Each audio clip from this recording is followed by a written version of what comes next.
ಚಂದ್ರಗ್ರಹಣದಿಂದ ಈ ರಾಶಿಗಳಿಗೆ ಕಂಟಕ ಜಾಸ್ತಿಯಂತೆ. ಎಚ್ಚರ. ಮಾರ್ಚ್ 25ರ ಹೋಳಿ ಹಬ್ಬದ ದಿನವೇ ಈ ವರ್ಷದ ಮೊದಲ ಚಂದ್ರಗ್ರಹಣ ಕೂಡ ಉಂಟಾಗಲಿದೆ. ಈ ಚಂದ್ರಗ್ರಹಣ ಪೆನಂಬ್ರಾಲ್ ಚಂದ್ರಗ್ರಹಣವಾಗಿದೆ.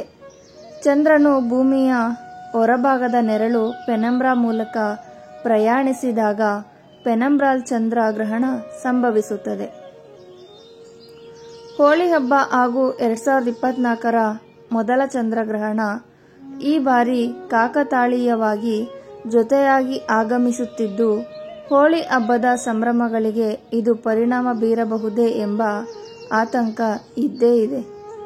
ಆದಾಗ್ಯೂ ಇದು ಭಾರತದಲ್ಲಿ ಗೋಚರಿಸದೇ ಇರುವುದರಿಂದ ಚಂದ್ರಗ್ರಹಣದ ಸೂತಕವು ಭಾರತೀಯರ ಮೇಲೆ ಪ್ರಭಾವ ಬೀರುವುದಿಲ್ಲ. ಚಂದ್ರಗ್ರಹಣದ ಪ್ರಭಾವ ರಾಶಿಗಳ ಮೇಲೆ ಇದ್ದೇ ಇರುತ್ತದೆ ಎಂದು ಜ್ಯೋತಿಷ್ಯರು ತಿಳಿಸಿದ್ದು, ಈ ಚಂದ್ರಗ್ರಹಣದ ಸಮಯದಲ್ಲಿ ಯಾವೆಲ್ಲ ರಾಶಿಗಳು ಜಾಗರೂಕತೆಯಿಂದ ಇರಬೇಕು ಮತ್ತು ಏಕೆ ಎಂಬುದನ್ನು ತಿಳಿದುಕೊಳ್ಳೋಣ. ಚಂದ್ರಗ್ರಹಣ 2024 ರಾಶಿಗಳ ಮೇಲೆ ಪ್ರಭಾವ.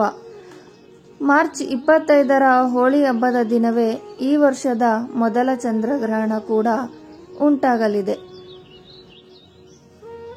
ಈ ಚಂದ್ರಗ್ರಹಣ ಪೆನಂಬ್ರಾಲ್ ಚಂದ್ರಗ್ರಹಣವಾಗಿದೆ. ಚಂದ್ರನು ಭೂಮಿಯ ಹೊರಭಾಗದ ನೆರಳು ಪೆನಂಬ್ರಾ ಮೂಲಕ ಪ್ರಯಾಣಿಸಿದಾಗ ಪೆನಂಬ್ರಾಲ್ ಚಂದ್ರಗ್ರಹಣ ಸಂಭವಿಸುತ್ತದೆ. ಇದರಿಂದಾಗಿ ಚಂದ್ರನು ಕೂದಲಿನ ಬಣ್ಣದಂತೆ ಕಪ್ಪಾಗಿ ಕಾಣುತ್ತಾನೆ. ಭಾರತದ ಸಮಯದ ಪ್ರಕಾರ ಗ್ರಹಣವು ಮಾರ್ಚ್ 25ರ ಬೆಳಗ್ಗಿನ ಸಮಯ 10:23ಕ್ಕೆ ಆರಂಭಗೊಂಡು ಮಧ್ಯಾಹ್ನ 3:02ಕ್ಕೆ ಸಮಾಪ್ತಿಗೊಳ್ಳುತ್ತದೆ.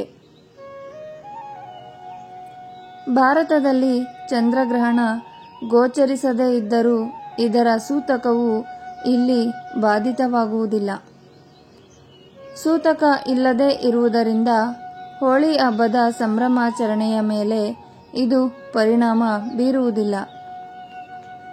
ಜನರು ಹೋಳಿ ಹಬ್ಬ ಆಚರಿಸಲು ಹೊರಗಡೆ ಓಡಾಡಬಹುದು.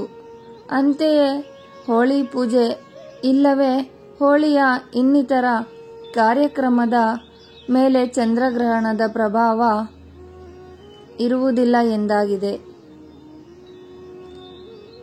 ಚಂದ್ರಗ್ರಹಣದ ಪ್ರಭಾವ ರಾಶಿಗಳ ಮೇಲೆ ಇರುವುದರಿಂದ ಆಯಾಯ ರಾಶಿಯವರು ಕೊಂಚ ಜಾಗರೂಕರಾಗಿರಬೇಕಾಗುತ್ತದೆ ಹಾಗೂ ಇದರ ಪ್ರಭಾವ ಮಂಗಳಕರವೂ ಆಗಿರಬಹುದು, ಇಲ್ಲವೇ ದುರದೃಷ್ಟಕರವೂ ಆಗಿರಬಹುದು. ಆದರೆ ಪರಿಹಾರ ವಿಧಾನಗಳನ್ನು ಅನುಸರಿಸುವುದರಿಂದ ಈ ಗ್ರಹಣದ ದುಷ್ಪರಿಣಾಮಗಳಿಂದ ರಕ್ಷಣೆ ಪಡೆಯಬಹುದು ಎಂದು ಜ್ಯೋತಿಷ್ಯರು ತಿಳಿಸುತ್ತಾರೆ. ಈ ರಾಶಿಗಳ ಮೇಲೆ ಗ್ರಹಣದ ಋಣಾತ್ಮಕ ಪರಿಹಾರಗಳು ಯಾವುವು ಎಂದು ತಿಳಿದುಕೊಳ್ಳೋಣ. ಮೊದಲನೆಯದಾಗಿ ಕರ್ಕಾಟಕ ರಾಶಿ. ಈ ರಾಶಿಯವರಿಗೆ ಚಂದ್ರಗ್ರಹಣದ ಋಣಾತ್ಮಕ ಪರಿಣಾಮವಿರಲಿದ್ದು ಆರ್ಥಿಕ ನಷ್ಟಕ್ಕೆ ಗುರಿಯಾಗುವ ಸಾಧ್ಯತೆ ಇದೆ. ಅದೇ ರೀತಿ ಹಣದ ವಿಷಯವಾಗಿ ಕೆಲವೊಂದು ಸಮಸ್ಯೆಗಳನ್ನು ಎದುರಿಸಬಹುದು. ಆದಾಗ್ಯೂ ಹಣದ ವಿಚಾರದಲ್ಲಿ ಕೊಂಚ ಎಚ್ಚರಿಕೆಯಿಂದ ಇದ್ದರಾಯಿತು ಎಂದು ಜ್ಯೋತಿಷ್ಯರು ಸಲಹೆ ನೀಡುತ್ತಾರೆ. ಯಾವುದೇ ಆರ್ಥಿಕ ನಿರ್ಧಾರಗಳನ್ನು ತೆಗೆದುಕೊಳ್ಳುವ ಮೊದಲು ಪರಿಣಿತರ ಸಲಹೆ ತೆಗೆದುಕೊಳ್ಳುವುದು ಒಳಿತು.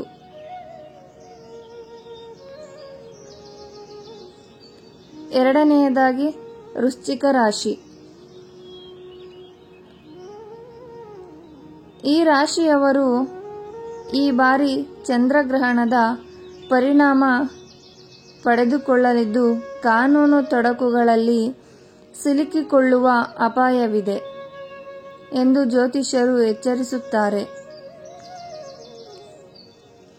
ಯಾರೊಂದಿಗೆ ವಾದ ವಿವಾದಗಳನ್ನು ನಡೆಸದೆ ಎಚ್ಚರಿಕೆಯಿಂದ ಇರಬೇಕಾಗುತ್ತದೆ. ನಿಮ್ಮ ಆರೋಗ್ಯದ ಬಗ್ಗೆಯೂ ಕಾಳಜಿ ವಹಿಸಿ ಎಂದು ಪರಿಣಿತರು ಸಲಹೆ ನೀಡುತ್ತಾರೆ. 3ನೇಯದಾಗಿ ಮೀನರಾಶಿ. ಮೀನರಾಶಿಯವರಿಗೆ ಈ ಬಾರಿಯ ಚಂದ್ರಗ್ರಹಣ ಅಷ್ಟೊಂದು ಫಲಪ್ರದವಾಗಿಲ್ಲ. ಈ ರಾಶಿಯವರಿಗೆ ಹೆಚ್ಚುವರಿ ಕೆಲಸದ ಹೊರೆ ಬೀಳಲಿದ್ದು, ಇದರಿಂದ ಒತ್ತಡಕ್ಕೆ ಒಳಗಾಗುವ ಸಾಧ್ಯತೆ ಇರುತ್ತದೆ. ಇನ್ನು ಕೆಲವರು ತಮ್ಮ ಉದ್ಯೋಗದಲ್ಲಿ ಕೊಂಚ ಕಷ್ಟಗಳನ್ನು ಎದುರಿಸಬೇಕಾಗಬಹುದು ಎಂದು ಜ್ಯೋತಿಷ್ಯರು ಎಚ್ಚರಿಸಿದ್ದಾರೆ. ಇನ್ನು ಬಿಸಿನೆಸ್ ಮಾಡುವವರಿಗೆ ಕೊಂಚ ನಷ್ಟಗಳು ಎದುರಾಗುವ ಸಾಧ್ಯತೆ ಇದೆ ಎಂದು ಜ್ಯೋತಿಷ್ಯರು ತಿಳಿಸಿದ್ದಾರೆ. ಈ ದಿನದಂದು ಯಾವುದೇ ವಾದ ವಿವಾದಗಳಲ್ಲಿ ತೊಡಗಿಕೊಳ್ಳಬೇಡಿ ಎಂದು ಪರಿಣಿತರು ಎಚ್ಚರಿಸುತ್ತಾರೆ. ಇನ್ನು ಹೋಳಿಯ ದಿನ ಗಾಡಿ ಚಾಲನೆ ಮಾಡುವಾಗ ಕೂಡ ಎಚ್ಚರಿಕೆಯಿಂದಿರಿ ಎಂದು ತಿಳಿಸಲಾಗಿದೆ.